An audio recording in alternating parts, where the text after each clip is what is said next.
Hello, ladies and gentlemen, and welcome back into Key Time Sports. It's Key Time coming back to talk about the College Football Conference Championship weekend and my reactions from all of the games. Now, the first game I am going to cover is the Mountain West Championship between the Boise State Broncos and the UNLV Rebels. Now, basically, Boise State won this game in the first half. Aston Genty, I'm gonna go ahead get into his stats. He had 32 carries, 209 yards, one touchdown, and his longest carry was 75 yards for that one touchdown. Now, Boise State in this case, they are going to be in the college football playoff. I'm going to get into that later on in the show. But what I saw from Boise State, I saw a offense from Boise State that is really simplistic, and they will nickel and dime you all the way down the field. And then afterwards, when they give the ball to Ashton Genty will wear you down and then break a long one for a touchdown like he did Tuesday night. So this game, as far as the rushing attack for Boise State, they had 218 yards. UNLV had 217 yards. But one thing about UNLV, the game could have been much closer. And with the lack of offensive efficiency that the UNLV Rebels had, that's why this game was so lopsided and Boise State had a three possession lead for most of this game. Now, Haji Malik Williams, 13 of 28, 110 yards, zero touchdowns, one interception. That ain't gonna cut it in no game, whether it's a championship game or a regular season game. That is not going to cut it. And then you see UNLV's wide receivers, they really didn't get open as much because the Boise State Broncos defense was playing cover three, two high safety, or they were playing man on man. And then there were a couple of plays where they were playing zone coverage. So UNLV, they really couldn't do anything. And when we get to third down situations, Boise State was better on third down than UNLV. UNLV was 5 of 16 on third down. Boise State was 6 of 14 on third down. So the Boise State Broncos, back to back Mountain West champions.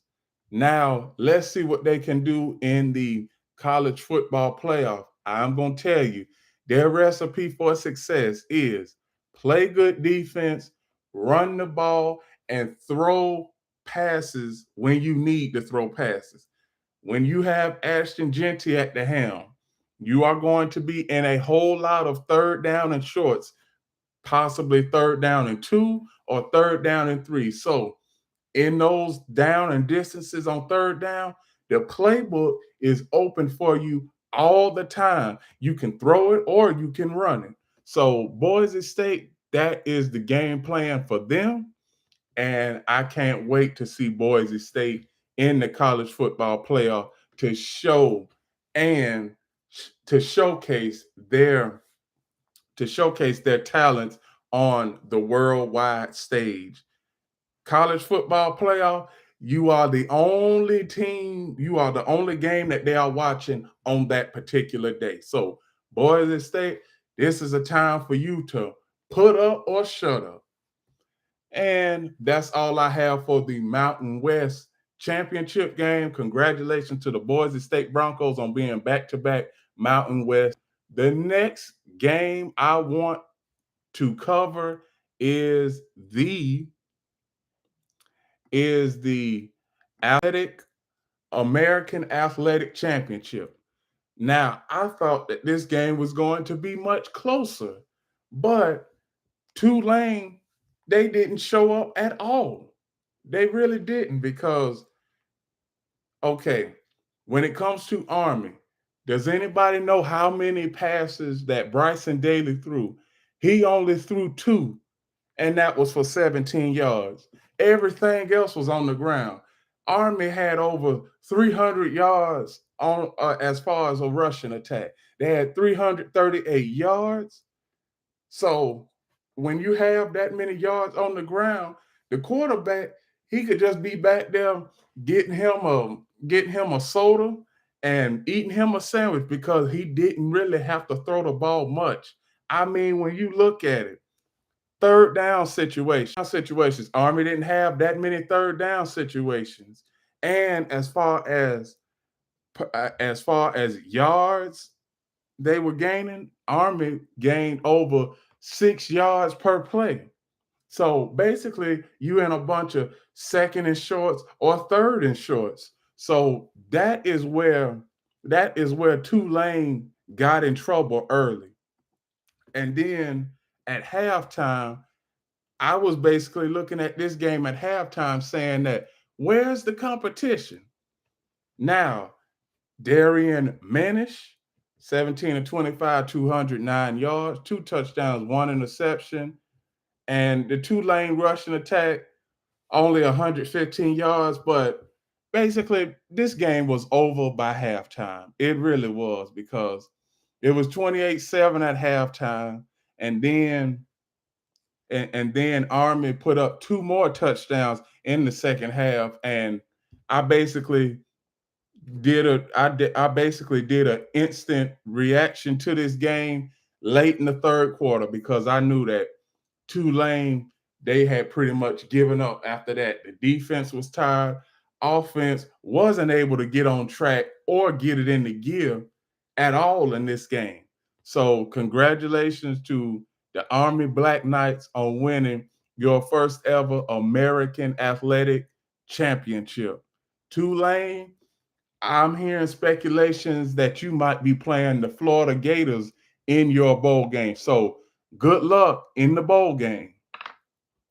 And that's all I have for the American Athletic Championship. The next championship game I want to cover is the Big Ten Championship. The Big Ten chip was the Penn State Nittany Lions and the Oregon Ducks. Now, Oregon has been the top team all season long, and they showed that on Saturday night. Now, when it comes to Penn State, I've always said this about Penn State. Penn State, they don't know how to win big games. They just don't know. They don't know how to win big games. Oregon, Oregon, they have an explosive offense. We get that. So, first off, I'm going to give y'all the rushing yards for both teams and the passing yards for both teams. Now, Oregon's rushing attack, 186 yards. Dylan Gabriel, 22 of 32, 283 yards, 4 touchdowns. Most importantly, 0 interceptions.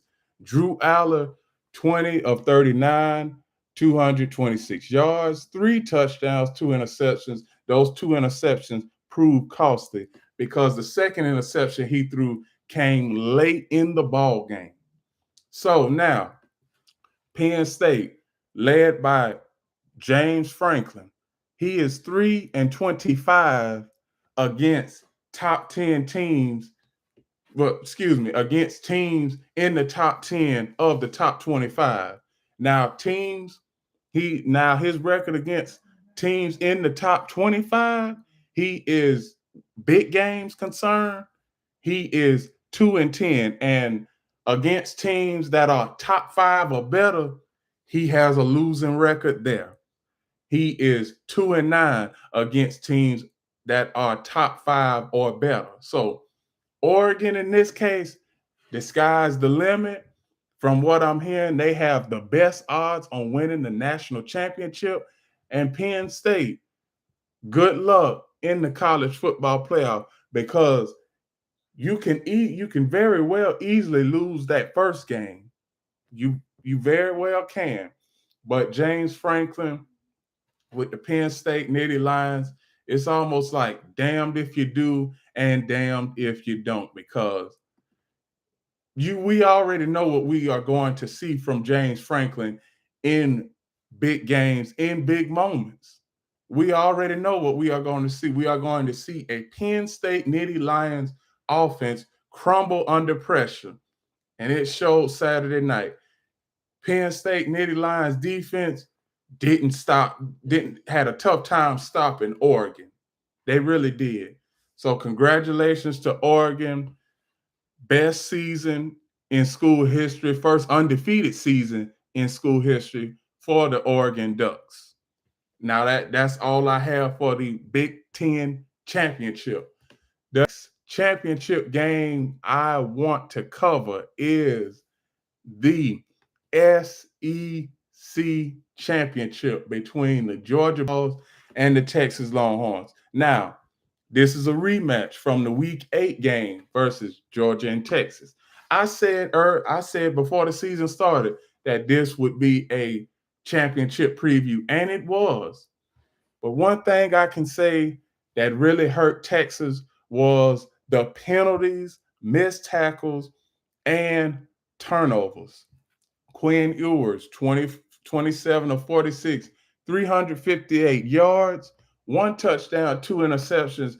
Those two interceptions proved costly. He had one the first drive of the game, and then he had one the last drive of the game before overtime. But when it came to overtime, I said to myself, I'm like, Georgia is going to win this game because Texas Longhorns defense, they started to get worn out. And plus, not to mention, Texas rushing attack only had 31 yards. And Georgia, led by a backup after Carson Beck went down. Hopefully Carson Beck is okay and he can play in the playoff game in a couple of weeks. But the rushing attack for Georgia, they had over 100 yards. It was 141 yards. Now you see where the Texas Longhorns, yes, this was their first year. This is their first year in the SEC. They have said that they basically put it in action that we belong in the SEC, and they do. But Georgia is that experienced team. They know what it takes to win a SEC championship game, and that's the reason why they won this SEC championship game. Now, Georgia has the second best odds on winning the national championship.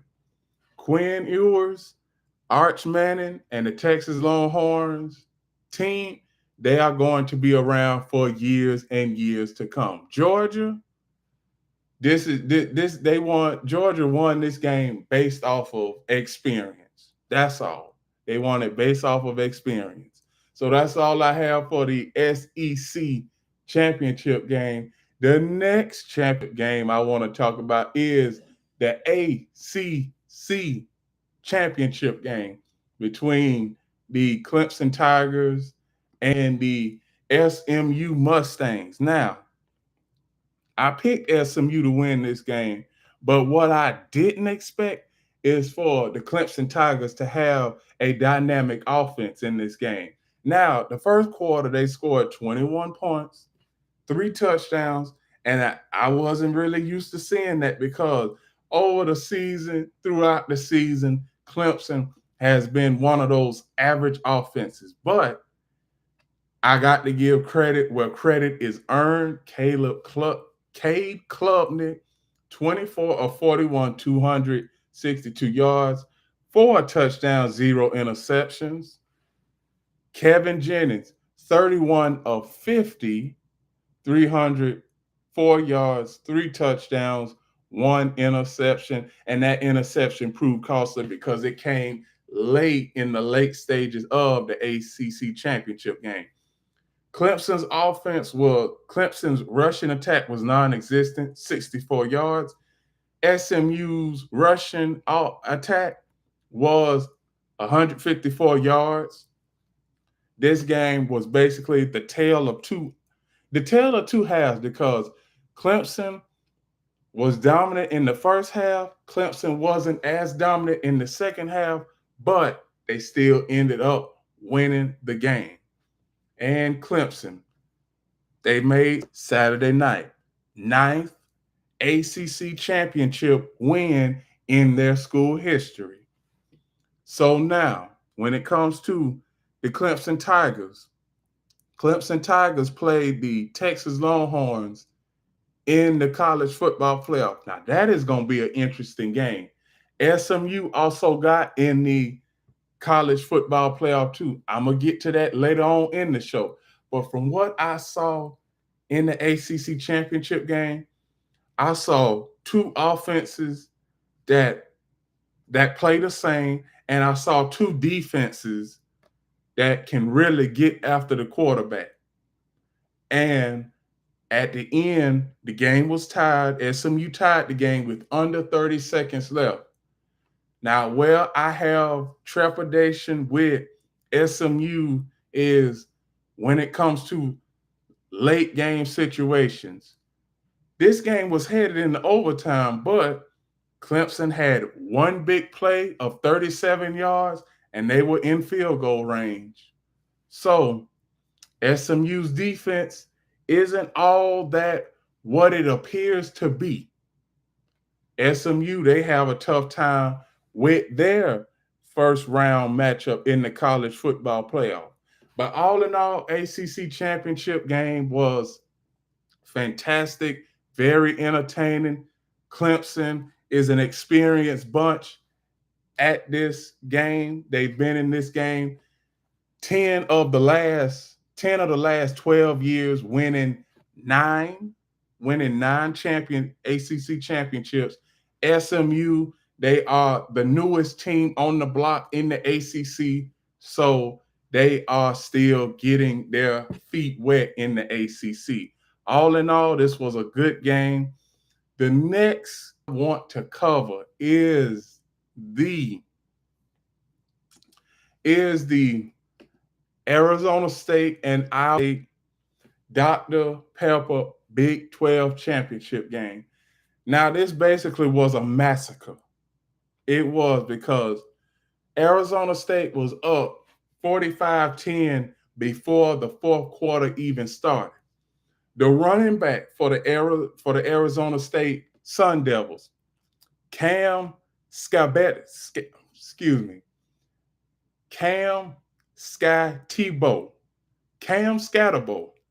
had 16 carries, 170 yards, 2 touchdowns, and the longest carry was 53 yards. Iowa State Cyclones, they couldn't stop the run at all.